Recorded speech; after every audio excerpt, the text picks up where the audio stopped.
Okay. Cool. We should be good. We should be live. We are live. Where's my overlay gone? Okay, my overlay's back. Okay, cool. Which means I might want to move the camera a little bit like that.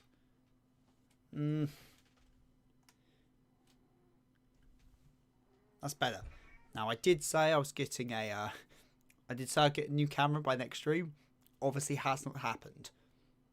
So, you know, just live with it. These are scuff streams. You know how it is. Sorry, I have a bit of a cold, so I might be blowing my nose a bit during stream. That's cons for you. Go to a con, you get ill. It's just the whole shebang. What is the cat meow? What is it?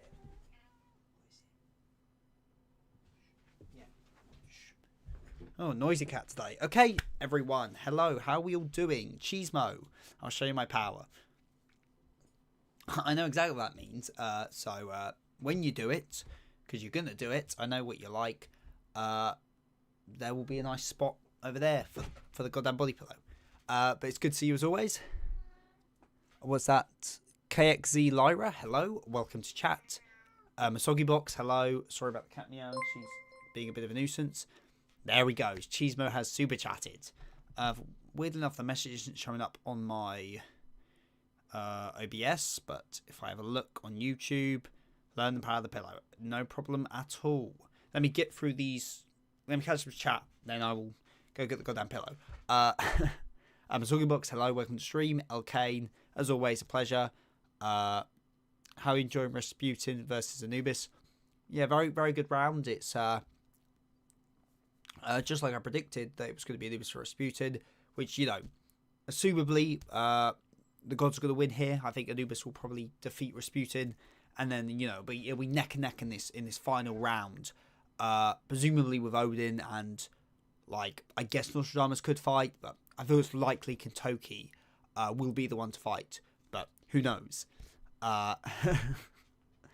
Anyway, okay, pillow. Let's go.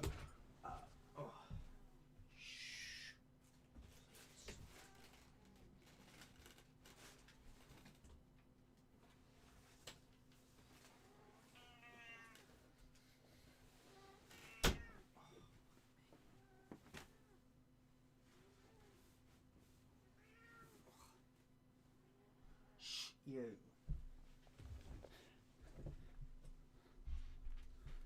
It's incredible. See, what used to happen was we get like halfway through the stream and then shit like this would happen.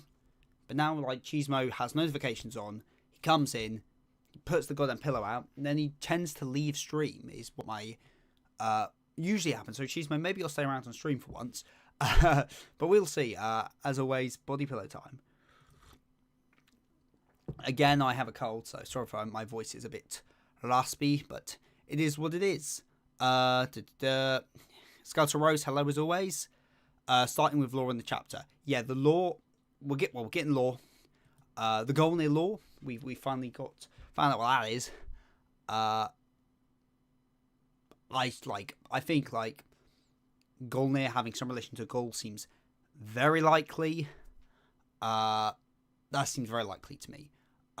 Into what extent is like Gaul going to be like the child of Golnir and whatever the other primordial is, or is it going to be like an invention? Like, could she be artificial, be like an invention of his or something? I don't know. Sorry, this cat looks like she's going to attack me. So,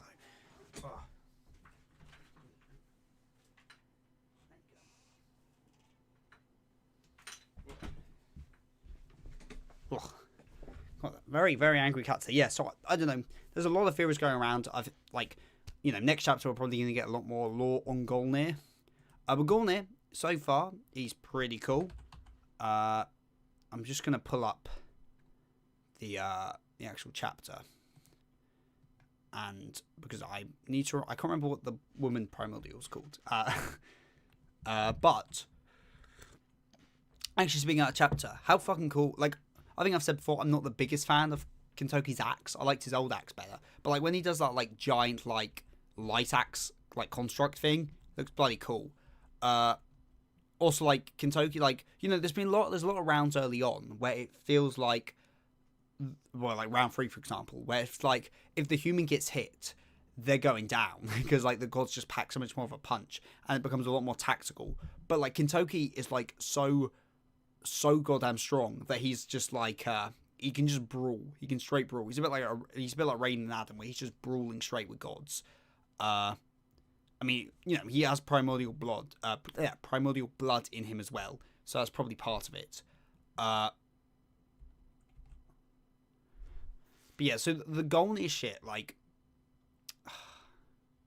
we know Odin is obviously a Golnir, related to that, their clan or whatever they're calling them. But I feel like Gaul themselves is related to it somehow as well, because obviously we know Gaul's a very important character. They have likely, you know, the Valkyrie at the end, and I'm sure Gaul. If Gaul's like, there's obviously the name relation, but if Gaul ties in here, then it would tie Gaul to Odin as a character, which I think is a lot more fitting. But I don't know. I mean, there's a lot to speculate, but we haven't got that much. Like, all we know is Kintoki has primordial blood. Odin is the last survivor of the Golnir people, and Golnir's name has the word Gaul in it. So, you know, it feels like it. Like, if he's the great inventor god, then, you know, there's things about it. But, like, I think it's, like, quite over, like, when we start this flashback, and we see, like Golnir, like, writing, like, his last words in that crater, I assume that is most likely, you know, the, when the primordials were sealed, or, like the previous Ragnarok or whatever it's called. But, and there's a lot of speculation, especially with this match. Anyway, enough talking about the chapter, because we don't do that on things. We actually read the comments and go on tangents. Echidna is best girl.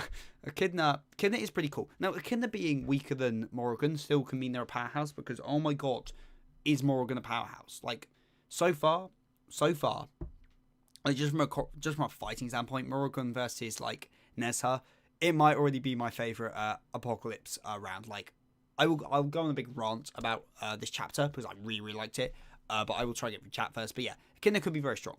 Starting with the Lawrence chapter, yeah. I think the Primordial Law is going to be very interesting. And I hope it, like, I just don't really know what to expect, because there's a lot of angles it can go. I kind of hope it doesn't get, like, I like having world building and lore, but, like, Ragnarok's world in general clearly was not designed with much actual world building in mind. So I hope, like, this flashback is going to be more, I hope it doesn't devote too much time to trying to world build and stuff, and I'd much rather, you know, it actually fleshes out, like, Odin as a character and, like, these other, like, primordial characters who are quite important. But we will see. Opinion on Pock chapter, I really liked it. Like, you know me, I love my character writing, but I also like a brawl. And, like, I think just, like, throw aside, like, the writing of Nezha and Morrigan as characters and talk about, like, this general writing of, like, what it means to be an outer god, what it means to have this fight between the gods. Like, you can understand why the gods fighting was a taboo, because we see that the collateral of this fight between these two outer gods, well, okay, Nessa's not an outer, no, sorry, this one outer god and this machine droid who's designed to, like, kill outer gods. Like, just the collateral is insane. Like, gods are, like, getting, like mowed down in the crowd. Like, whether any of them died or not, I don't think it's particularly clear. I think it's a lot cooler if some of them did. Like these are literally, they're just going ham. They don't care. This is what it means to be a god. It's to be unhindered. It's to be, you know, all powerful. And this could, like, I really like that. But, like, yeah, the first two rounds were actually within the arena, but then the third round was a jump before the round. The third and this fourth fight is, like, they're not even contained to the round. They're in the stands fighting. Like, you can't contain the actual fight of it. And I think it really says a lot about Morrigan as well, because Morrigan's, like, the one, you know, really, like, instigating this, like, absolute, like, bloodbath here. But I think it really helps to get across the ideas that Apocalypse seems to be presenting with the gods. And I think this is going to be, like, even cooler when we get to characters like Belial, because, like, Belial's being set up as, like, this, you know, really destructive god-killing character. And if, like, Morrigan alone is just doing this amount of damage just by fighting Nezha and, like, just plowing through the crowds, I'm really curious for, like, how this is going to expand. Because I think there is going to be, like, I initially thought just the idea of the Outer Gods was just to, like, an in-law reason to explain why some really strong gods weren't in Ragnarok, and also to make them quite cool. But I think there is actually going to be some narrative and thematic writing around what it means to be an outer god, which I'm all here for. So, you know, it's shaping up to be like a lot cooler than I initially thought it was. Also, Nessa's cool. Like, Nessa is getting dog walked here. Like, I mean, I you know me, I've always said that Morrigan is going to beat Nessa. I think Morrigan is definitely going to be fighting Cuchulainn in the semis. But I didn't expect it to be this one-sided. Now, you know, the round hasn't ended yet. Nessa may have a second wind next chapter. I don't know if we'd get, like, another low diff, because, like, obviously Prometheus vs. Sun Wukong was very similar, where it was kind of like, it was an equal, like, low diff to this, but I guess, like, this one has a lot more actual fighting than Prometheus versus the Wukong had. But I don't know. It's a curious one. Not curious. What's the word? Completely lost my train of thought there. What was I talking about? Oh, Nessa. Yeah. So it's like, I don't know. Maybe it will though. Maybe next chapter will just be like Nessa's just lost. I really like Nessa. Like he's really like he was a god. He's probably one of the gods I was least interested in. Same with Morrigan. They were like probably my two least interested gods. But I love them both now, and like I just want to see more of Nessa because I just find Nessa very, very funny. Yeah, I just find Nessa, like, and his reactions to Wukong very funny. And with Wukong heading back to the arena, it could either be for, like, some actual interactions between the two, or it could be for Wukong to just watch as Nessa just gets, like, killed. I feel at some point someone's gonna die in this arena just to, like, show, like, how brutal they are. And given that so far this match very much has been, a lot more brutal than the others and really showing the power of the outer gods. It wouldn't surprise me if this is the round. This is the fight where a god dies, and I feel like Morrigan just killing Nessa here, especially if she does it in front of Sun Wukong's face. I think that could be a really powerful moment. I think that could really show just how unhinged these outer gods are. I wouldn't predict Nessa dies, but I think it'd be a really, really strong moment. And like, I don't want Nessa to die because, like, I really like Nessa. I think Nessa's really cool. I think his moveset's really goddamn cool as well. Very Drive Night-esque. Did we just get... we got a little ding thing, but I'm not sure what it's for. Overall, I really liked the Apocalypse chapter. I like the Apocalypse chapter probably more than the main chapter, to be honest with you. Just like the choreography alone, which was like really cool. Just the actual like intensity of the fight was just awesome. Anyway, I'm getting really behind here, just talking it. Do you think the gods in Ragnarok ever use curses on humans? Maybe they're petty as hell. It's very unclear how many can use magic. Like, Odin seems to be the only character we've seen so far that uses like proper magic. So maybe, it wouldn't surprise me. What did you buy, Nami? Oh, that's a great question. But I'm not going to answer it yet because we will be doing a unboxing today on stream. It's only because the package arrived today. I'm pretty sure I know what it is. It could be something else. It could be something I've forgotten about, but I think I know what it is. So we are going to be doing an unboxing later on stream because why not? Cheesemart, I never leave, I just watch. Well, you should comment more, my man, because you are a very much appreciated member of this stream chat. Ares actually had a successful aura farming moment in the Epoch chapter, top of the verse confirmed. Oh yeah, I completely forgot to even talk about like how peak Ares was. Yeah. Ares actually getting some actual like writing and some actual like cool moments is just awesome. And I think we are getting like we're getting a genuine arc for Ares in Apocalypse, which would be really cool because, you know me, like, even jokes aside, I really like Ares as a character. So like Ares getting some actual shit here is awesome. And like Ares like acting as like this almost this god of order in a way, like, and like his genuine fear, like when he brought up in the past like the fear of like these outer gods getting to change the Valhalla constitution, like it was kind of like a joke thing, but like now we're understanding why he's so fearful of it, because of, like, we're finally getting a look at just how horrendous these outer gods truly are. And there might be like the reason it's only now we're getting to see this might be because we're now fighting Nessa, because obviously Nessa was designed, as we know, sorry about the dog barking, Nessa, as we know, was created to fight outer gods. And so like the fact that this is the fight where we see when we see this fight and how brutal it is, like against Nezha. It kind of like shows why it not only shows why Nezha has to exist, but it shows that the best weapon the gods have against the outer gods is getting absolutely demolished by one. Like, I mean, it's just like the fact that it's Nezha of all people that is on the back end of such a brutal thing, and us finally seeing the true extent of the outer gods. I think that is on purpose, and I think that's really well done. Well, some characters like Jack and Raiden say they were given their respective abilities by gods. Yeah, maybe. I don't like. I think it's more metaphorical than literal. Like, I don't think Raiden's was like a. Maybe, yeah. I personally wouldn't say they're like genuine things for it, but you know, not gonna lie, thoughts on a possible tie. I'm not even gonna entertain the tie anymore. Like, I don't goddamn know. I really don't know what's happening in this. Like, I don't know what's happening in the main round because, like, most likely Odin wins here. The thing is, if Odin wins here, like, even if Odin wins here, it doesn't mean the gods win. It means the gods have to get another win after this. And what Anubis fights in the final round? Like, that doesn't make sense to me.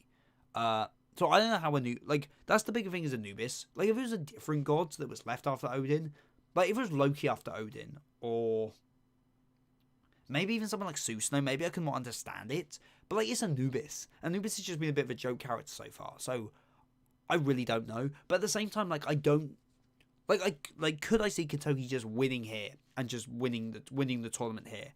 It's possible. I think just the fact that we'd have three fighters that don't fight, and one of them we've never even seen, like, I think that alone makes it very unlikely and be very blue bally if Kentucky wins here. But at the same time, even if we get a tie, I don't know how a tie could... even if we get a tie, like, it's just going to be a massive anticlimax, because, like, this is the hypest match yet, and then it ends in a tie. And then what? Yeah, but then we get Anubis versus Rasputin again. I just don't know how you can have Anubis versus Rasputin be any... like, how that can be, like, cathartic after Odin versus Kentucky. I don't know how you can have that match after this one and it not feel like an anticlimax. So I really don't know. Because it isn't the same as, like, Adam versus Zeus. Because that's so early in the manga, and there's not really any expectations for Zeus to be plot important, and it's so early in the thing. But, like, this is the second to last round, and it's Odin the big bad, like... And even when Zeus fought, we obviously had Odin, who was obviously a more important, like, antagonistic god for them to fight later. So I just don't know how they're gonna... If this isn't the final match, which I don't think it is, I don't know how they're going to justify next fight, unless it's like a Siegfried with primordial power stuff. But even in... which is... that's a step up that would be satisfying. But even in that case, that means, I guess, Anubis doesn't fight, and I feel that would rub people the wrong way. So, yeah, I really don't know. It'd be funny if instead of Zeus fighting the winner of APOC, it's Ares. That would be quite... it would be quite funny, because, like, imagine it happens straight after the final when, like, Cuchulain's just, like, really, really injured, and then Ares just is like, you damn outer gods, and just takes him out. That would be quite funny. I feel like Gol is an incarnation. Gol surely has some relation to Golnir. Not only because the name's similar, but, like, you know, Gol is the titular character of the series. I mean, Gol isn't necessarily the titular character. It could be Brunhild, but I feel very confident it's Gol. The almighty draw. I don't think it's going to be a draw. Kentucky is so dead, let's be honest. He has more death flags than Hamvuria. He does, no, that's the thing. He does have loads of death flags. It's just, again, I just don't know how you can have a match after this and it still be, like, cathartic and not be a letdown. I just don't know. Odin using spells in this run. Yeah, it's crazy. Odin's actually using magic. I mean, it's so cool. It's really goddamn cool. I'm so glad he's doing it. But even, like, Kentucky, as I said, has like these massive light acts where, like, we're getting way more, like, supernaturally stuff than we usually do, which I think is a good sign, because I think this is going to be a really, really, really intense fight in terms of, like, I think it's going to be a big spectacle match. I really do. Odin is winning. I'm actually willing to bet on that. I feel Odin, like, I don't know. I'm way more confident Odin wins than... like, I think... it depends if this is the final match or not. I don't think it is the final match. If it is the final match, I can't... like, if they were just trying to wrap the manga up, and they just, like, for some reason, they need to end it here, I can't see Kentucky just winning. And, like, that's just it. But I don't think that's happening. So I'd say Odin wins. I don't know where the plot goes after this, in terms of like being like exciting. It's possible this is the final round because it spirals into more important shit afterwards, and in that case, there could not be a winner per se, or even you could have Kentucky wins, but then as like Odin's losing, he does his plan, some shit, and then we get like some kind of primordial war type shit. I don't know, like predicting is very hard, because I don't think many people were predicting this matchup here. I mean, to be fair, you guys know, if you've been watching this channel for ages, I've always said Odin will fight in the penultimate round. I've said that for a while. I had him fighting Okita in the penultimate round, was my like big prediction from like years ago. Obviously he's not fighting Okita. But my assumption with that was that it was going to be, because I didn't have Odin being quite as important for like plot stuff back in that prediction. Like obviously the primordial stuff wasn't a thing when I made that prediction. If I knew the primordial shit, I probably wouldn't have made that prediction. So it's really hard to say. Odin kind of needs to win for the series to continue at all. Yeah, he does. But like, if Odin wins and Anubis fights next, like that's just gonna kill the momentum of the story, because it's like I like Anubis, but like it's Anubis. What do you think of the death battle between Yujiro versus Yoruichi from Death Slayer? If it is out or it's been made, I don't know anything about it. In terms of who should win that, probably Yoruichi, right? Yoruichi's just like, I feel like Yujiro would beat most people in Demon Slayer, but Yoruichi's like so much stronger than like everybody else in Demon Slayer. That maybe. Have you seen the Buffy versus Blade death battle? It's in live action. It's pretty good. I have not. I might have to give that a look. The audience wasn't even saving APOC. Yeah, it isn't, and it's so cool. Death as a suit and probably a Coven as a weapon. Yeah, Death's design looks really cool. I think all the like hope people had for Death being a woman seems to have died here. But it looks cool. And we also got the reveal of that other one, like in a cloak. But that could be anyone. It could be Muramasa, for example. It could be Hydra even. It could be Leviathan. It could be any of them. It doesn't really tell us anything. God,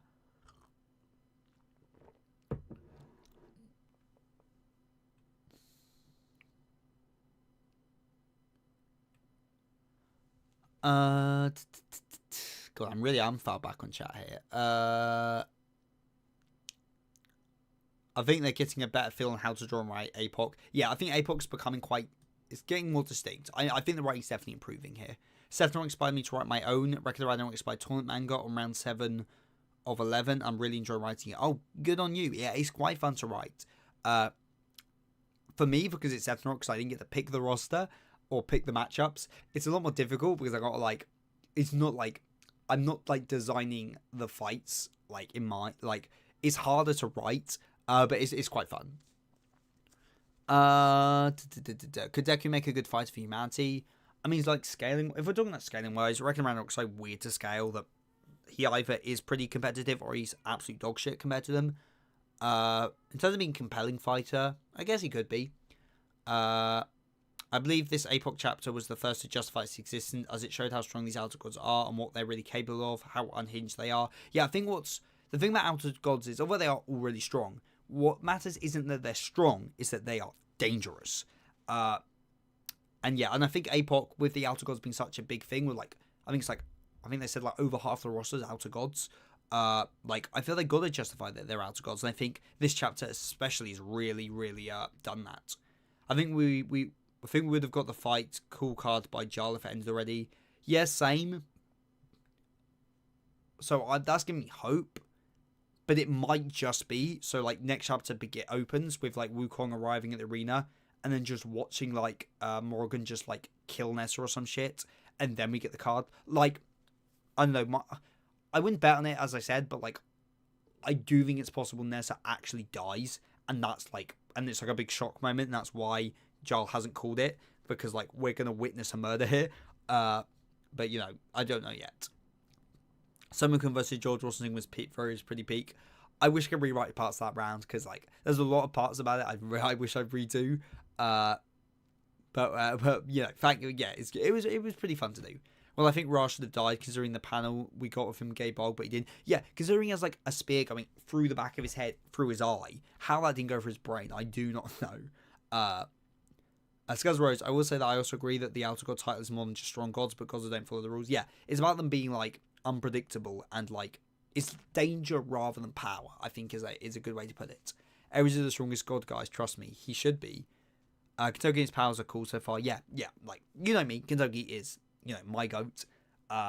He is obviously he isn't my favorite character yet because we haven't seen that much of him, but like.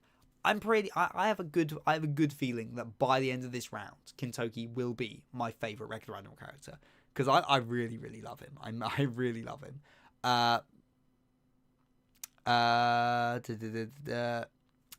Next is Mr. Unbalanced versus whoever Muramasa is. I know Muramasa is probably just gonna be some sword god or some shit, but like, oh, it'd be so cool if the god was a sword, like it was just a sword and it's like possessing a wielder or something. That'd be so cool. Odin versus Zeus, who do you think wins? I mean, so far Zeus has better feats, so I'm going to go Zeus. But, like, I feel Odin probably is going to end up being strong. I don't know, actually. I think, like, narratively and thematically, Odin's going to be implied to be stronger. But I do think, even by the end of the series, Adam and Zeus are just going to have better feats than anyone else. I think, like, we're still going to be debating in this series if anyone's stronger than Adam and Zeus. I think their feats will just put them up, like, in a tier above everybody else. That's my feeling. KXC Lyra, I assume this is your roster. For the humans, is King Arthur, Harold, Haradra, Abraham Lincoln, Blackbeard, Rasputin, Cleopatra, Prometheus, Julius Caesar, so Prometheus joins humanity and Julius Caesar betrays him, joining the gods.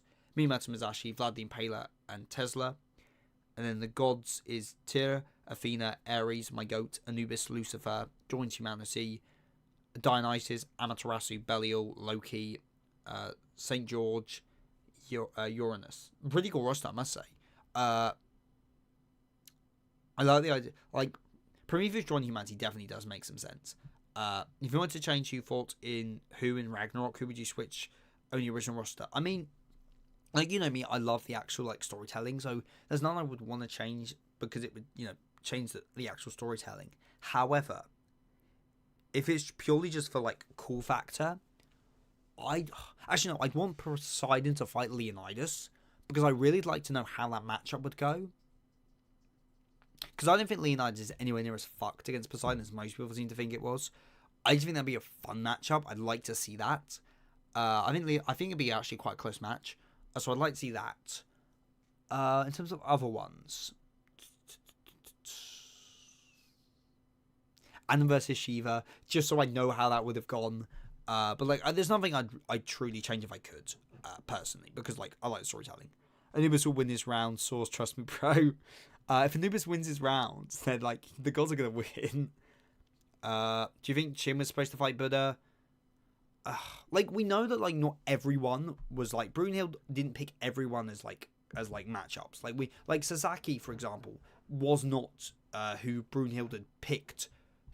Like, Brunhild didn't pick Adam to fight Zeus, and Brunhild didn't pick Sasaki to fight Poseidon. Those weren't picked matchups. So I don't think everyone was matched up. I'm sure there's plenty of people where they just like. There's obviously some where like. I think if Brunhild could find a good matchup, they did. But if they haven't, I think Brunhild just had like half the roster was just absolutely stacked individuals, and the other half was like actual key counters. So then, like, I don't know if like Chinchi Wang was meant to be anyone's specific one. I don't think there's anything that implies they are, but I don't know, maybe it is Buddha. But I don't know. Like, it's kind of thing where like well, it's like Brunhild like knew that like Buddha was going to betray them. Like, but she's where it says that. So like, I don't think anyone was meant to be like Buddha's counter. And if there was, actually no, like obviously we know Kentucky was like chosen to fight Odin now. But like I don't know, Kentucky versus Buddha was like would be such a Brunhild thing to do. But I don't know, like I don't think they like expected Buddha to fight. So I don't know if they had like a Buddha counter maybe. Brunhild probably assumed that Buddha was always going to betray. Yeah, betray the gods for the council round. It's like, yeah, she basically says as much to him. We're getting a lot of magic, like Tesla vs Beelzebub. Yeah, I'm really enjoying the magic part. It's very cool. Magic's going to be more important story. I don't know if, like, plot-wise it's going to be. Maybe that's low expectations. I think Rasputin will be considered humanity's What's the message now? Unholiest man, or something like the most demonic man. Sinjak and the most evil, considering Brunhild is willing to do anything to kill Odin and free Siegfried. Maybe. I don't know. I think there's a lot of angles you could do for Rasputin, so I'm not sure. And save humanity, or at least he's more sadistic and evil. Yeah, I think there's so many angles you can do for Rasputin, so I really don't know. I bet humanity and the gods team up to take out the primordials. I mean, it's very likely. I don't want it to happen. I personally don't. I want the actual story. I want Ragnarok to end with the final round of the tournament. I don't want like out of tournament shit. That's just a personal thing. I want the fight. I want the conflict of the story to be settled within the tournament itself. But I'm not that confident of that happening.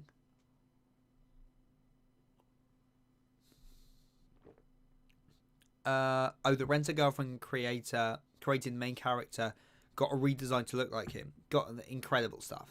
You love to see it. This is my genuine prediction of the next rounds, and I justify Anubis versus Nostradamus after the death of Kintoki. Brunhild needs to win and sends her wildcard to secure victory. I mean, I think Nostradamus is definitely more fitting on being humanity's final fight than Rasputin. Although we're not actually Rasputin, so maybe he will be. For me, it's just more the Anubis part of it. I just don't think Anubis...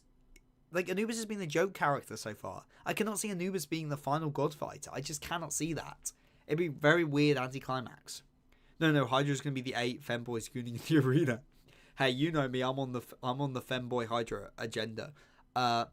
It is also said that there were other 7 gods who sided with them, all similar to Hejun. It's also said that I don't know what that's in reference to. I'm probably missing something. Ren's girlfriend keeps going downhill faster than my mental health after 9 years. Has it not finished yet? How is this season? How is this shitty manga not finished yet? Thoughts on Solo Leveling Anima versus Manhwa. I've watched the anime and I've read the manhwa. I like Solo Leveling a lot. Like, I don't think it's anything special when it comes to like writing or character development or anything like that. However, in terms of like hype, it's so good. It's such a hype series. In terms of like raising the stakes, raising the escalation, like, sure, like I didn't really give a shit about most of the characters. I can't remember most of their names, but like Sung Jin Woo's cool. He has aura. He's awesome. Like it's just cool. It's just such a hype anime. I'm never gonna fault it on that because it's a really hype series. I think the ending of the man was interesting. I don't think it's amazing. It could have been a lot worse though. So I like Solo Leveling a lot. But like I'm not gonna praise it like on its writing, more on like it just being a really fun read. It's Anubis from JoJo's. Yeah. If Muramasa was like Anubis from JoJo's, that'd be cool. Have you seen My Gift level 9,999 unlimited gacha backstabbed in a backwater dungeon? I'm out for revenge. Yes, it's an actual anime air right now. Well, if you wanted to know about all the animes that I've watched this season, then either become a YouTube member or join the Patreon, because I just uploaded. I don't think the YouTube one's actually uploaded yet. It's scheduled to come out, but the Patreon one. But they'll be coming out soon, sometime this week on the Patreon, and the thing will be my first thoughts on all the anime I'm watching this season. So yeah, if you didn't know, for the lowest tier of my Patreon and the lowest tier, I don't even know if there is tiers on my membership on the channel, but if you watch them, you do get exclusive videos. They're unscripted, unedited, just kind of me rambling my thoughts, almost like a podcast type videos. And I just done a video last week, which is me talking about all the anime I watched last season, my thoughts on everything I watched, and my first thoughts on all the series I'm watching this anime season is also going to be a video, and that's coming out later this week, again, for YouTube members and Patreon members. So if you want to see my opinions on those animes, then check it out. And one of those anime is, the gacha one. Genuinely, I actually really enjoy it. I don't think it's particularly good, but like, I love an overpowered like main character fantasy series. I love them. I also love a series where the main character has loads of subordinates, like Overlord or like Magi Sinbad or like anything like that. I just like that dynamic. I find it quite cool. And this series has this dynamic. Again, I don't think it's particularly good, but it's very enjoyable. So yeah, but if you want my more in-depth, my more in-depth thoughts, then potentially become a member or check out the Patreon. There's my plug done. By the way, do you have a theme for Kentucky versus Odin yet? Produce some theme. I have no goddamn clue. Because we know they share some kind of similar goal where it comes to like Golnir, but until we know what that is, I have no ideas really. Like if I had to do like a wild guess, probably like what it means to be human. Like Odin probably represents all the aspects of the gods that is anti-humanity, like that isn't found in humanity, and Kentucky likely is going to represent like all the good qualities of humans. So it might be something like that, but I really don't know. And so for Lyra's matchups, Arthur versus Dionysus, Rasputin versus Anubis, classic, Blackbeard versus Ares, Lincoln versus Belial, Hardrada versus Tyr, Prometheus versus Amaterasu, Vlad versus St. George, Musashi versus Loki, Tesla versus Uranus, Cleopatra versus Athena, that could be a cool one, and Lucifer versus Caesar. Lucifer versus Caesar sounds really cool, I must say. Especially with them having like swapped sides. Thoughts on the anime for Ragnarok? I will say I'm not the biggest fan of it. Yeah, I'm not the biggest fan. I think the music's cool, but the animation, like, and the visuals, I don't like the art style. I think more than the animation, the art style, I find it a bit ugly. I think the lines are too thick. Fruin or solo leveling, Fruin any day of the week. Like Fruin's incredible. Like it's an absolutely incredible like anime. Like I love solo leveling too, but like there's no question which I prefer more. Here's a possible idea for round 13. Since then, Odin's plan may be unveiled during this round. Anubis may now be forced to fulfill his desire or protect his existence. So he faces someone who embodies that. Maybe. But again, it's Anubis. I don't know. Do people think Anubis like can be like important enough to be like the next god fighter? He just feels too comedic to me. And like it could honestly be the thing where like his gag that he never gets to fight could just be that could be his character. Like he could be cucked out of next round as well, and that's just like the end of Anubis. I watched the Flash versus Poseidon video recently, and he scaled Poseidon to 400 billion times faster than light. I think it's that millions. I don't even know where the fuck you. Here's the thing. Like, you can scale like Poseidon as fast as you want, but the fact is that the story literally says he's slower than light. He isn't fast than light. We know this because Apollo's arrow is light speed. That is stated, and it's also stated to be the fastest attack in the divine realm, meaning it's faster than Poseidon. And then it's stated that Zeus is the only character who can stop that arrow, meaning Poseidon can't even react to light speed because he would just get hit by the goddamn arrow. So Poseidon's attacks are not light speed because Apollo's arrow is faster, and he cannot react to light speed because he wouldn't be able to block the attack. So anything that scales goddamn Poseidon to light speed is a moron and is ignoring the story, because that just goes against actual stated feats. And Ragnarok has very few actual stated feats like that. So that's one of the few actual feats we have stated. It's one of the few statements we have, and they're going against it. So no, I don't believe it. But Flashy Flash, yeah, definitely his light speed, and Flashy Flash would absolutely destroy Poseidon. Not even close. Anime Monarch, hello. Good to see you as always. The God High School has a lot of interesting characters, writing especially in the final arc. The way more in the final antagonists are reframed is great. I really need to read God of High School. I've only watched the anime, and the anime was incredibly rushed. So I do need to read it at some point, because I've heard it's very, very good. But I don't have any big thoughts on it, because, again, I've only watched the anime, and that was back when it came out, which was a while ago. Just thinking about it, your living Sword Mass Fury could happen since Mjolnir was said to be alive. I don't know. I mean, to be fair, we're getting magic and shit now. It's very supernatural for such a ground. Like, Ragnarok is a weirdly grounded series with how its characters fight and exist. But it would be cool. I read the manga of My Gift, level 99,000, the Gacha one. One of the best reads I've had. Yeah, also, it does get good. Because, like, so far, it's been hype. Like, I think, not last episode, the episode before, episode 2. Or is it episode 3? I don't know what episode we're on. And the end of the episode where he gets his first bit of revenge with like the Beast Folk guy, Garu or Garo, however you say it. Like that was just like pure aura and catharsis. Like the thing with revenge stories, you're gonna get, unless it's like they're kind of like doing a play on it, and like the revenge isn't the right thing to do, and it's like not catharsis. But if it's a typical revenge stories where you know your protagonist has been wronged, they're going against like actual despicable people that you've got like no remorse for, the catharsis of them getting the revenge on them is really, really, it's just real good catharsis. And I think that's what the gacha stuff's done really well. But if you're saying it actually gets like really good, then yeah, I'm all for it. It's not anything particularly special with its writing so far, but again, I'm very early in. So if it actually has good writing, then I'm really, really for it. But like, I'm really enjoying it. Have you seen the Chainsaw Man movie? Yes, I have. I saw it on Monday. I loved it. I think I've ranted. What's the word? I think I've ranted about this on stream before. I like the Chainsaw Man anime. I do like it. However, stream frozen just on my end, or is it still going? I don't think stream's frozen. It looked like it froze on my screen, but I don't think it has. No, okay, I think we're good.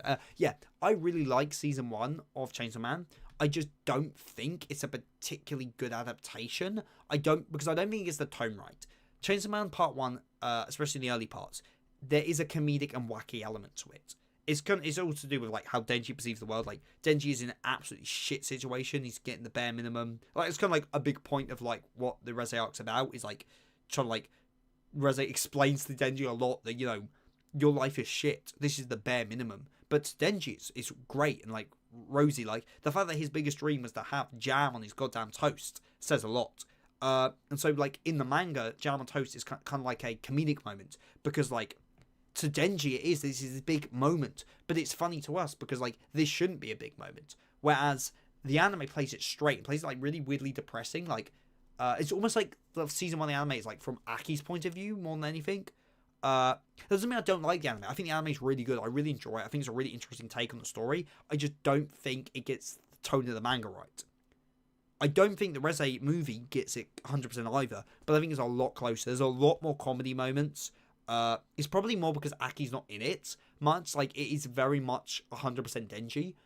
So we're getting a lot more like comedic moments with Denji. I think like the extra sound effects and stuff really help. I think some of the more creative montages really help with, you know, getting the tone of the manga across. So like I really like it there because it's going to fix my biggest issue with season 1 of the anime.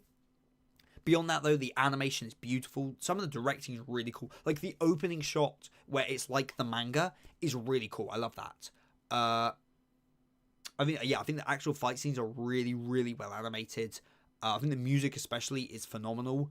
I still think the Reze arc's a weird arc to make into a movie. Like it's not really structured like a movie. And it's quite short. But I will say, they turned it into a much better movie than I thought it was from a pacing standpoint. I thought it was going to be a lot more atrociously paced, but I think it's actually resulted in a really good movie. So I definitely recommend watching it if you haven't, because yeah, I think it's really, really cool. So yeah, I don't know if it's doing well or not, but like, you know, if I had more free time this week, I probably would have gone and saw it again because I really enjoyed it. Anyway, Anubis the strongest cuck in history versus Rasputin the strongest ladies man in history. It'd be an interesting theme for the round. It's not that he can stop it, it's that he's the only one who can dodge it. Is it that you can dodge? Well, if he can dodge it, well, like stop or dodge doesn't make much difference because I guess it does. If he's the only one to dodge it, I guess he's faster. But like even so, well, yeah, because even if it's like, even if I don't have to check translation, I can pull up the translation. We can have a look. But even if it's dodge rather than block, like, well, that still means that like they can't react to light speed, because if Poseidon can't dodge a light speed attack, then he's not fast in light speed because he's getting hit by a light speed attack. So I think block and dodge doesn't, like, in terms of the speed, it shouldn't really make a difference. Let me try to find it. What chapter is it? Is it chapter? Is it 84? Is that? I think it's chapter 84 that it's said. I feel like I might be a few chapters out here.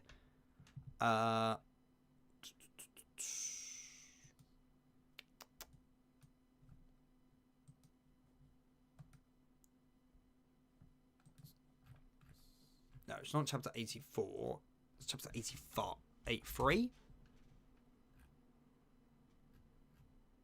Yeah, chapter 83. See, I was one chapter out. See, I do know my recommended chapters quite well.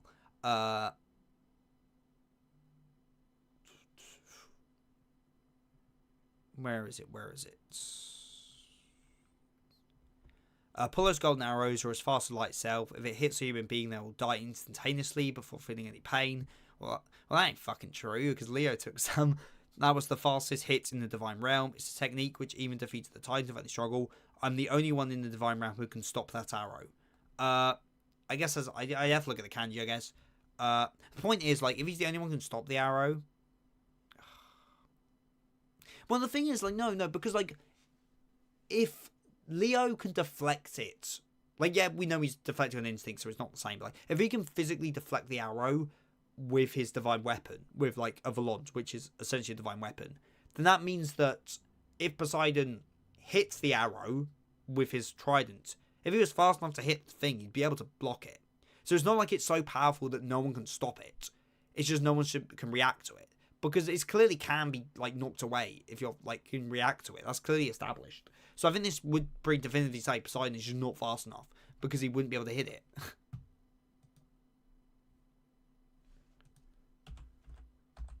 Why is stream not showing on my end?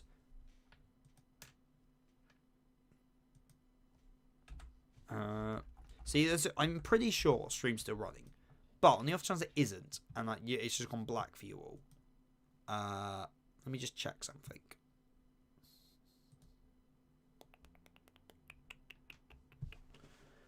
I can pull up my phone, see if stream's running on my phone, maybe. Let's have a look. Let's have a look. See. Because I want to do this unboxing in a minute, and I can't do that if the stream's not working.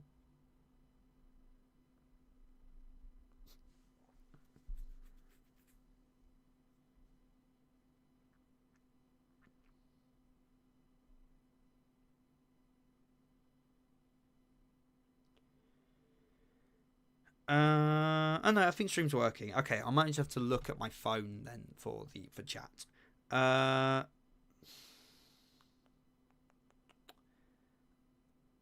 Okay, so Anubis is comedic, but we know he has an intense bloodlust and even stared down Zeus of anger. Yeah, I'm not saying he's a pure comedy character. I'm just like, I don't know. I can't really see Anubis being like, what's it called, like, being the final fighter. Like, there's a certain prestige to it. But maybe I'm just being too mean on him. Where are we up to? Has anyone sent voice lines yet? I'm waiting on one person. I'm just waiting on the voice of Ao Kong. I've got everyone else's voice lines now for Ragnarok. I'm just waiting on Ao Kong. Still up voice lines. Obviously, it's got the most lines of any character in it. So, like, you know, no, I'm not rushing the guy on it. But like they're the only lines I'm waiting on at the moment. So I'm waiting. I might have to chase them a bit on the lines. But yeah, they're the only lines I got left to come in basically. And if they can't do lines for some reason, I guess whoever also asked Ao Kong, I guess I will have to like reach around for other voice actors for it. But it is coming along. I'm just waiting on that. Ken Sensei, do you get VPN sponsors? I don't think I've ever had a VPN sponsor, but like there's a good chance there's some of my like junk folder that I haven't seen. Lucifer is a unique character. In backstory, lost joy and happiness. So split into three beings. Lucifer, Satan, Beelzebub. Beelzebub acts as the main antagonist for a while as he helped Vlad beat George. Oh, that's quite interesting. So,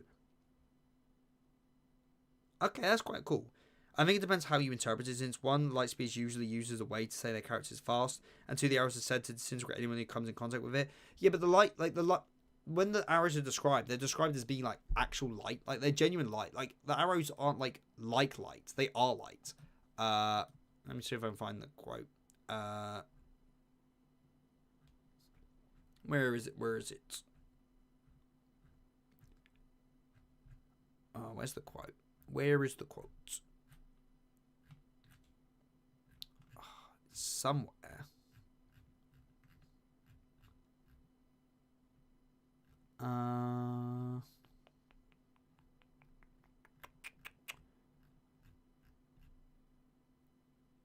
Yeah.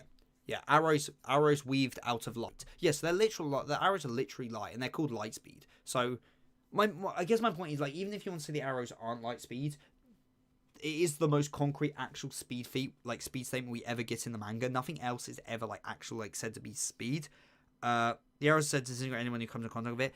I mean, the arrows don't say that. The arrows don't say that. The arrow, like, at least from what Zeus says, like it's just the arrows like just kill any humans. They die instantaneously, and we see they don't do that because like obviously Leo gets hit by one and it just puts a hole in him, and when that god gets hit, it just puts a hole in his ear. So I don't think there's anything to indicate that. They're just fast. They're just really fast.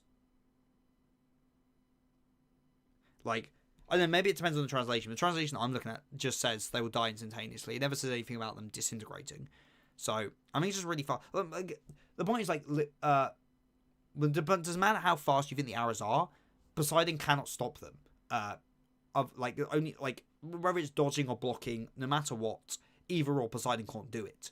Which means he should be slowing the arrows. And the arrows are light speed. So, yeah, but scaling, like, Poseidon to, like, anywhere above light speed is kind of, like, there's not really any precedent for it. I hope Muramasa is, if he has a body, is like the T-1000 where he's liquid metal and that's where the sword comes from. That would be very cool. I guess it might be a bit similar to Nezha though, but it's possible. In the Gacha anime, not a single one of the people who gets revenge on the good people. They've done horrible stuff and get what they deserve. Yeah, so you get the good catharsis of a revenge story when other characters are like, you know, actually bad people. Surtur is a big lumberjack guy. Surtur, I'm really excited to see Surtur. Beelzebub versus Poseidon. Well, if we're doing actual scaling, I'm Beelzebub above Poseidon. And then it depends how strong you think Beelzebub's shield is. Beelzebub's shield seems to be really goddamn strong. I think Poseidon would get through it. And like if he did Chaos, I just don't see any reason why Poseidon would survive that. Like Tesla only survived it. He had to like give up one of his coils for that shit. I think most people would get taken out by Chaos, personally. Thoughts on the Demon Slayer movie. I did like the Demon Slayer movie. I do think it has pacing issues. I think that's kind of unavoidable. Just because of the structure of how Infinity Castle is written as an arc. It's quite a flashback heavy story, especially in these early parts. And you can't really avoid that. You can't really restructure it either. And in the manga, it's not too bad. Because there's like, although you have like the actual flashbacks, you've also got a lot of flashback panels. But like when you're reading the manga, it's just like a panel and a quote. But obviously in the movie, they've got to like actually do it as a scene. So it kind of bogs the pacing down. So I think the pacing is quite bad, but I don't know what they could. I don't think you can realistically have done it much better just due to the nature of how the story's written. I think when Infinity Castles, the 3 movies are out, we'll obviously get an anime adaptation as well because like we got that for Mugen Train. And I think when we get this movie split into anime episodes, I think the pacing will just be better, and I think it will just be the actual optimal way to consume the story will be, you know, through the anime version rather than the movie. And Leo doesn't get disintegrated. I guess I'd have to see the scan that says the disintegrating quote because I can't find it. Or is it Giga Chad? It's same to say the arrow is just really fast. Still the fastest tag in the Vine well though. Yeah, I mean like, yeah, I guess so. But like, I guess like if you're saying that the light arrow isn't actually light speed, well,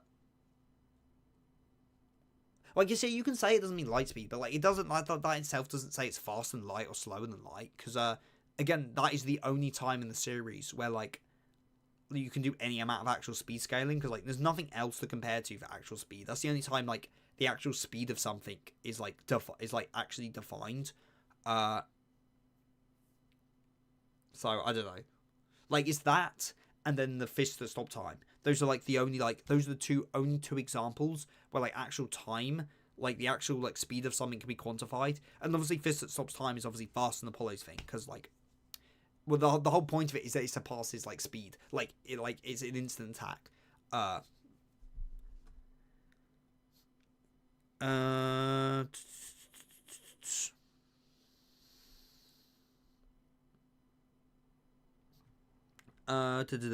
Parts of the final fight where the color shifts into the volume cover colors for a minute. I was like, that was great, but also a little irated because they can do it if they want to. Yeah, I guess that's fair. I mean, I don't really care if like mangas and like if the manga has a different color scheme. To be fair, like, yeah, I don't know, like it's a cool reference. It doesn't bother me. Have you heard of the Minecraft dating sim called Lovecraft? I have not heard of that. Leo's able to block just reflect multiple of the arrows. It's only when he's using his fighting ability hacks thing where he's able to react and send it back to Apollo. Is it? I thought it like... Okay, I might have to reread this.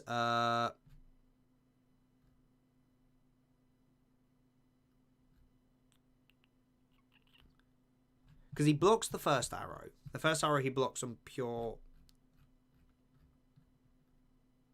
So Apollo shoots him once. He's like he's coughing up blood.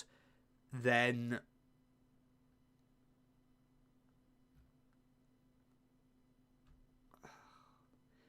I mean, it's true. Like some of the arrows do hit the shield, but like it's hard to like. It isn't like an actual like dodge or a deflect. It's kind of like Apollo's just shooting at the arrow, shooting the shield. I don't know why Apollo's shooting at shield. To be completely honest with you.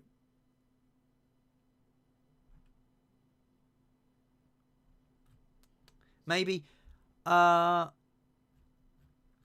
me find the moment where I probably should have screenshot to be easier.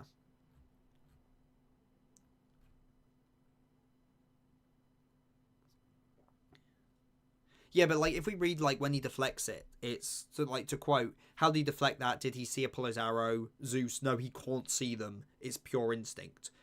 Which means even before when the arrows were hitting his shield, like he wasn't consciously doing that because he can't see the arrows. Like, yeah, so he's not like even like. Yeah, so even before he knocks the arrow back, it's established that he cannot react to the arrows because he can't see them. It's pure instinct when he does deflects it back. So I think that's just a case of Apollo. Apollo's trying to hit, like Leo's just kind of hiding behind his shield, and Apollo's shooting at him, trying to hit him. So if you're doing like we see like when he's shooting the arrows, he's not shooting one arrow, he's shooting volleys.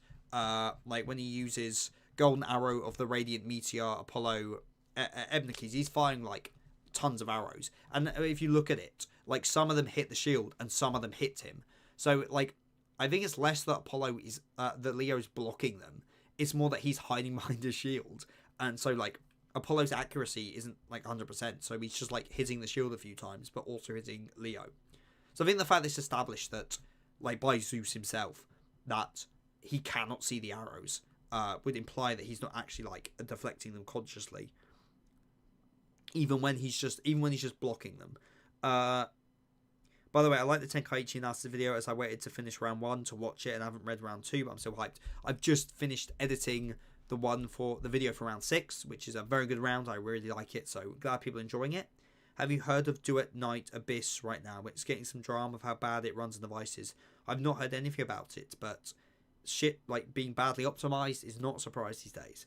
I don't mean to say Shield and Poseidon Trident the same though, otherwise everyone can just use the Divine Weapon up. Can put the Divine Weapon and do the same. I mean, differences like Apollo, like Leo's is a shield. Like it's the whole point of a shield is to like defend you. Like, and the only reason, like the only time he's he's like hiding behind his shield, and then like some of the arrows are hitting his shield. Like I feel like do you think if one of Apollo's arrows just happened to hit like Poseidon's trident, it would just break the trident? Like I feel Apollo's arrows are definitely weaker than like the durability of a trident.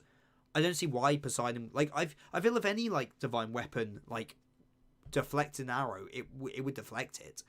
Like if Thor hits one of the light arrows with Mjolnir, like I don't think the arrow would just go through Mjolnir. I think it would get deflected. I think the same with Hades' Bident. I don't think they're fast enough to like.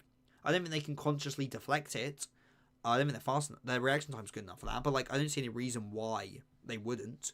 Like nothing. Like yeah, Apollo's arrows do a lot of damage, but like, if Leonidas' shield is undamaged by getting hit by them, I don't see why a divine weapon would survive. Would be damaged. Did you think the McDonald's means a return for Deku for the anime?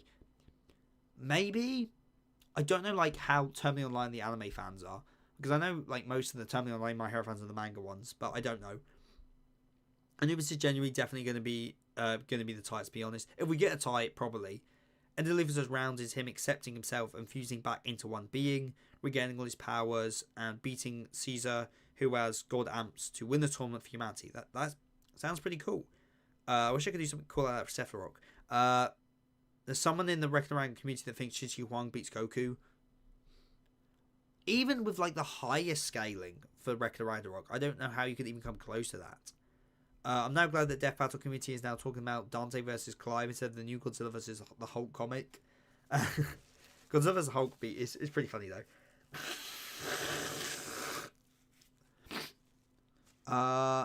Gatchan will probably end in the Sasha arc. The elf who shot him. What, the elf that was trying to riz him up and then, like, was like, yeah, no. No. Sorry for that. Hope Surtur's reasoning is to stop Ragnarok and spin the whole thing on he's the one to start and destroy the realms. I feel if you're gonna have Surtur, I feel it's got something to do with it. Simmer has a speed feat of reloading, aiming, and shooting in 0.2 seconds. Yeah, but that's not that impressive. Yeah, that's fast, but like that's nowhere close to light speed. Like that's not that. I get. Yeah, it is another example of another speed feat, but like that's not that fast. That's nothing comparable to light speed. My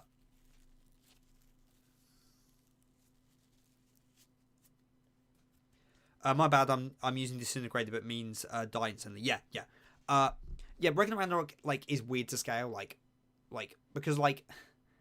Again, like there's very few like actual like again there's very few times speed feats are mentioned, and usually when they are, they're very inconsistent. Like the highest end we've obviously got is Fist of Pulse's time, but obviously that's just faster than light, so like that is an actual like faster than light thing because that's faster than time. Beyond that, the light arrow is the fastest attack by statement. Then you got like the Simo reload thing, which like 0.2 seconds is very goddamn fast, but like it's nowhere close to light speed. So I don't know. And there's after image scaling, and after image scaling is really dumb because you can either after image scale based on actual after images, which generally means the more after images, the slower you're going. That's how actual after images work. Or you can go with like the more after images, the faster they're getting. But even that doesn't really work particularly well. So yeah, I don't know. Speed scaling is always the hardest thing to do. And even in strength scaling, who fucking knows? Because like Shiva's like punch is like just stated to be like as strong as a cannonball at one point. Like, and yeah, maybe it's a metaphor, but then at the same time, he's also said to like be able to destroy the world. So I don't know. It's quite messy. Like I don't mind scaling. Like if I don't scale between verses anyway, so I don't care how fast and how strong the Ragnarok characters actually are. I just care how strong and fast they are compared to each other. And even in that respect, it's like basically impossible to do because characters like have like one fight and they never fight anybody else. So you can't even do you can't even do any chain scaling. So yeah, Ragnarok is fun to scale, but like there's no way to actually do it properly. And there's some more drama in Gacha Space when one of the girls was confirmed to like men. A bunch of people are sending death threats to create the game. Absolutely incredible. People are great. Have you read just What's Under the Luck? Have I read on What's Under the Luck? Well, good news for you, great Mona Cage.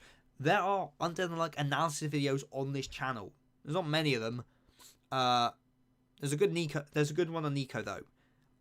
Which it's a good video on Nico, but it happened just before one of Nico's big moments in the manga, so I could do a new one. I do want to sit down and reread Under the Luck and like do some big analysis videos on it. I just need to sit back down and reread it. But yeah, I love Under the Luck. Under the Luck's one of my all-time favorite mangas.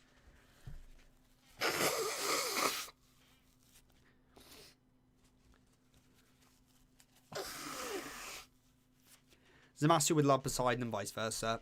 I thought Zamasu would like Poseidon because Zamasu seems to be more tolerant of other like godly people. Like he tolerated himself. I don't think Poseidon would. I don't think Poseidon has much respect for anyone apart from Hades. Nessa is a lucky man in that last page. I mean, he's half a man, but sure. And Ragnarok, I think Anubis versus Rasputin will be a tie, so they won't be able to kill each other, so it becomes a tie because people get bored. I feel if we're going to get a tie, it would be that match. But, like, at that point, I don't see the narrative reason to have it after Odin versus Kentoki. If it's just going to be a draw fight, then you might as well have just put it, like, a couple rounds ago. Like, if it's not going to... Like, I don't know how a tie could be, like, thematically, or just even from a plot, but plot important. And I feel if you're having a round after the main antagonist has his fight, it needs to actually be important for the plot. So I really don't know. Is there a god you'd want Yujiro to fight if he was chosen Ragnarok? Oh, Zeus. I think Zeus and Yujiro would be so funny to fight. If not, maybe Anubis. I think Anubis and Yujiro would be pretty fun as well. New webcomic chapter, King Mo was hilarious. Oh my god, the new chapter, like, you know, we all clown on the One Punch Man anime because it's easy to clown on. But the new webcomic chapter was absolute peak. So much is coming together. I don't want to say anything about it, so I don't want to spoil anyone for anything, but like, yeah, it was cool. And like, King Mode was one of the funniest moments, like, in, like, One Punch Man period. Like, so funny. Ragnarok shows better scaling than Genshin Impact. The Genshin verse is so inconsistent. To be fair, if the series' author doesn't care about the power scale, it's going to be consistent. Like, that's just how it works. Like, I don't think the writers for Ragnarok have a list of, like, have a fucking tier list of how strong everyone's meant to be. I don't think they do. So I don't think they know, and so stuff will be inconsistent. Have you read Solo Leveling Ragnarok? I have not read it. I'm waiting for it to get, like, a bit further on before I dig my teeth into it. Remember when you thought we'd give Loki Guna Pokemon? I thought it was a funny thumbnail, but no one took the bait. I remember an old show called Lost Tapes. It's basically a found footage show about people encountering monsters, and one of the episodes was these people encountering Quetzalcoatl. Lost Tapes was great as a kid, but, like, some of those episodes, like, were traumatic. There's some traumatic ass episodes of Lost Tapes. But yeah, Lost Tapes is great stuff. If you've never seen Lost Tapes, go back and watch it. Bro, Garrosh Slide was so bad. Garrosh Slide was really bad. Episode 3 was bad too, because episode 3 had the footage from the teaser for season 3, which was actually good. But then they interspersed it with bad animation. So you had, like, one tiny bit of really good animation, then bad animation, then good animation, then bad animation again. Then there's, like, because they've outsourced it, there's just some frames where Royal Ripper just has tits because they obviously thought they were a woman. It is genuinely a travesty. It really is. Just Slide the Song by Gara the Human Monster. Did you watch Masked Man's with Ragnarok Fist that surpasses time in a game of rock, paper, scissors and Yujiro beats him? I think I've seen that video ages ago when it came out. The King Engine cannon is the best moment in One Punch Man. Yeah, King Engine is just great. Like, it's why I curse the manga a bit, because the manga kind of, like, ruins the joke a bit. Because in the Garo fight, when everyone's getting radiationed, like, King succumbs to the radiation, and, like, he's getting, like, radiation poisoning. And, like, obviously I don't think, like, obviously the joke is that King isn't actually strong or powerful. Like, the joke is he is a normal dude. But the joke is a lot funnier if you can't prove that he's a normal dude. But the moment the manga had him, like, collapse from radiation, like, that's just, like, flat out just, like, confirmation that he, you know, like, that just kind of ruins the joke for me. Whereas I think because the webcomic didn't do that, I think the webcomic still, like, has the King joke like, just absolute peak. Seth, when do you roughly plan to release the solo Leonidas video? I haven't started yet, I must admit. The next video, which I've just finished editing, is the next Tenkaichi video. There's a couple other videos I want to get out. I'm not very motivated to do the Leonidas video. I wasn't motivated to do the Apollo video, to be honest with you. I probably will get the Leonidas video out somewhat soon, but I don't know when. I kind of need to get down. There's a big Fire Punch video I want to do. I'm not that motivated to do it because I don't want to get any views. And there's a big Ranma video I want to do, which again definitely won't get views.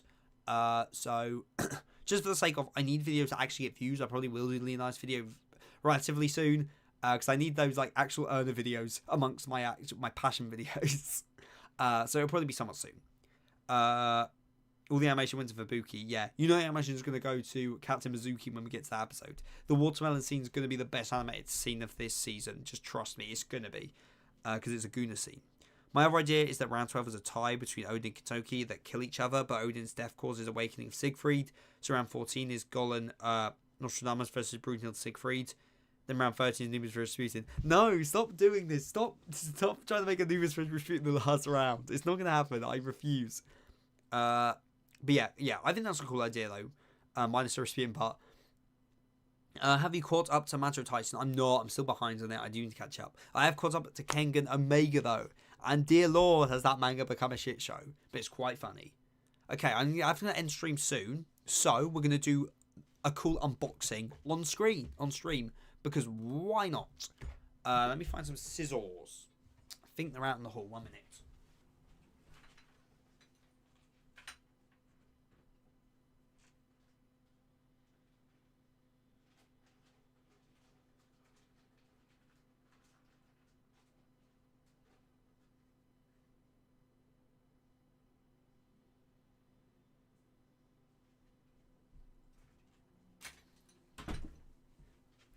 I found scissors. This isn't a very good setup, I must admit, for unboxings, but we're going to. Let's hide my address from the camera. So this is a big box from Ami. This was surface shipped because it's cheaper. Sorry. Kind of like tear off all this thing. So yes, this has been shipped like months and months ago. I think I know what this is because, as far as I'm aware, I've only got one Ami surface shipping parcel, so it should be what I think it is. But it is possible this is something unexpected, but I don't think it is. I'm pretty sure I know what this is.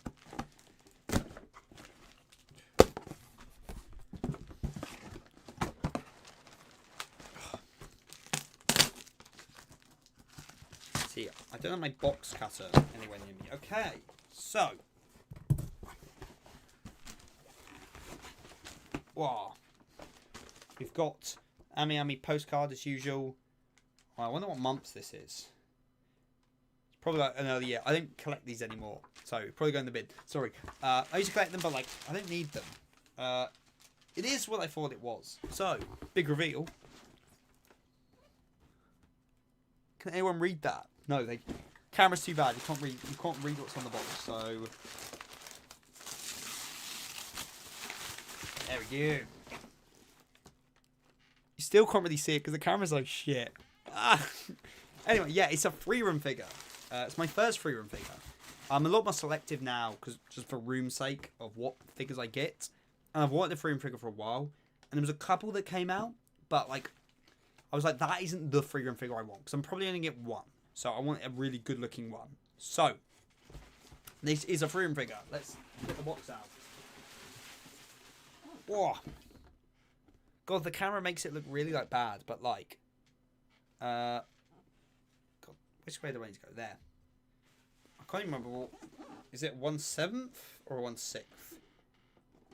It looks like a 1/6 to me, actually. To be honest with you, I don't think it says anywhere. I've no idea what scale this is, but it's a Good Smile Company figure. I love Good Smile Company. They're one of my favourite figure manufacturers. I think they do phenomenal work most of the time.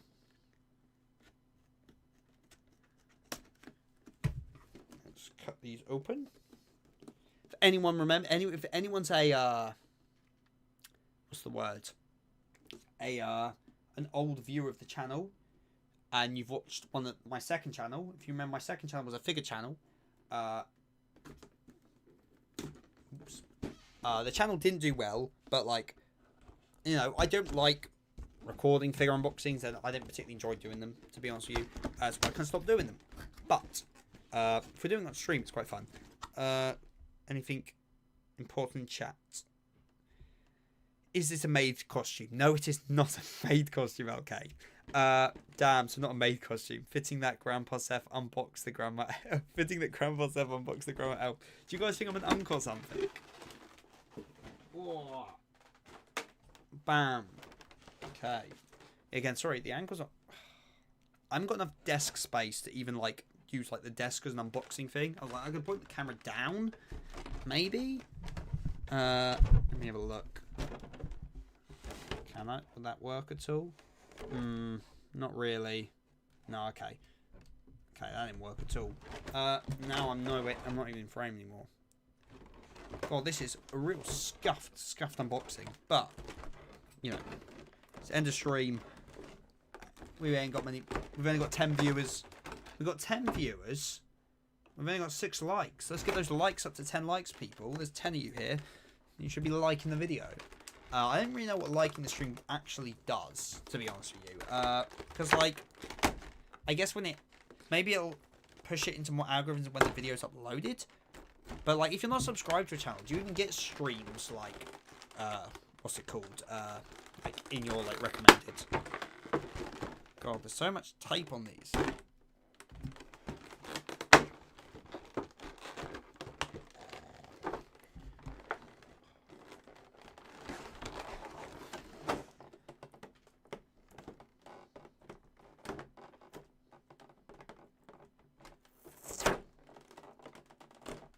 Okay, I think I finally got all the tape off.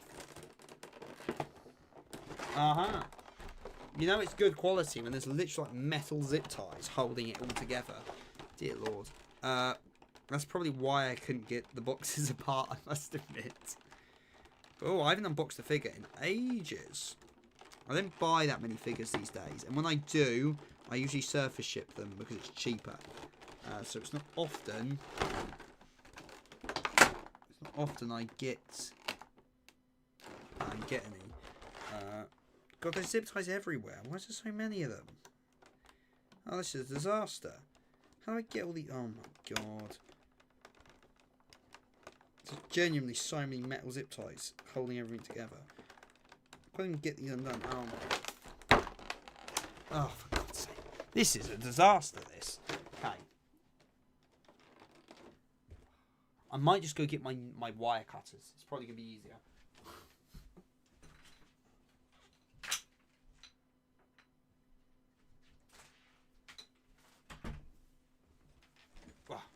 We've got wire cutters now. Let's see if these will help.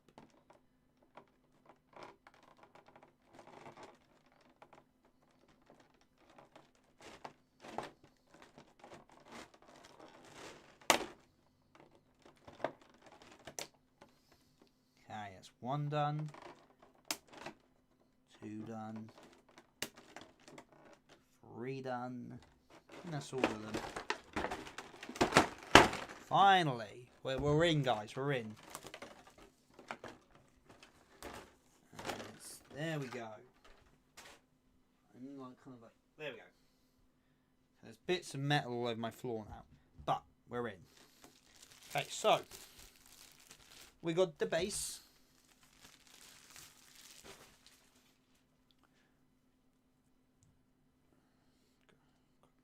There we go. Pretty nice base. Very fantasy base looking. And we've got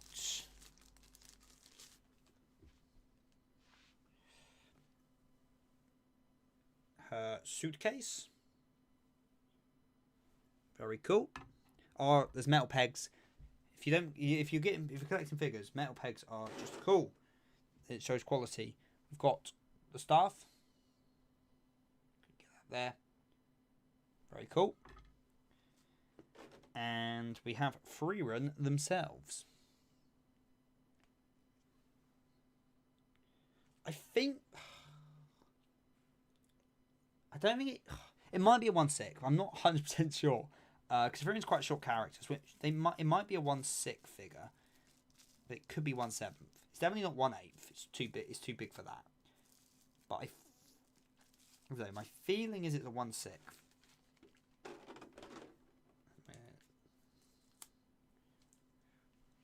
So if we quickly set the figure up on the base, stick around like that.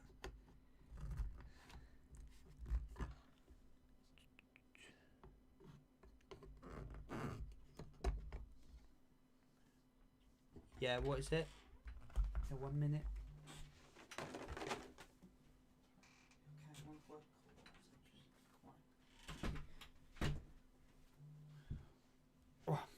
Oh.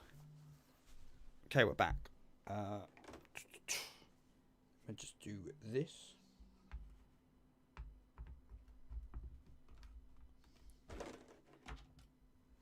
And I might consult the box for this. Oh, I see. So there's this little thing in the hand to show where it goes.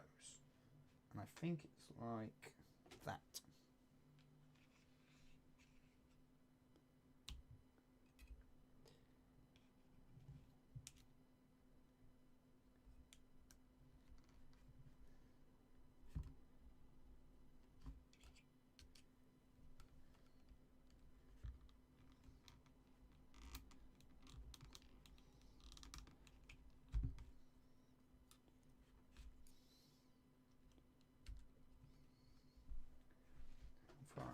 Go a bit further.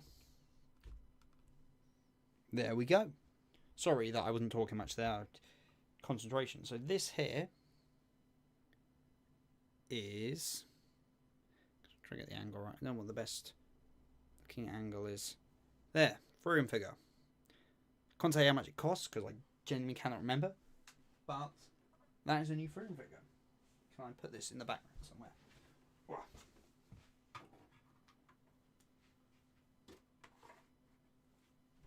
Wow. Wow. Ah. How exciting. Unboxing on stream. Very, very cool, guys. Let me just move this shit out of the way. Cool. So, I'm sure you enjoyed me fumbling with a box for like the last 10 minutes. I'm going to have to end stream soon, so I'll quickly whiz through chat. I whiz through chat, and then we will be good to go. I'm guessing there is Ares X Gold fanfic in that box. Hey, as far as I'm aware, there is no Ares Gold fanfic, sadly. Seth, you look 35, so not a grandpa, but you're an uncle. I'm not even 35. What the hell? Where's this 35 allocation come from? I'm nowhere near 35, guys. This is ridiculous. Seth acting like he isn't an unk. He is a cramps. Princess Trunks, you lied to me.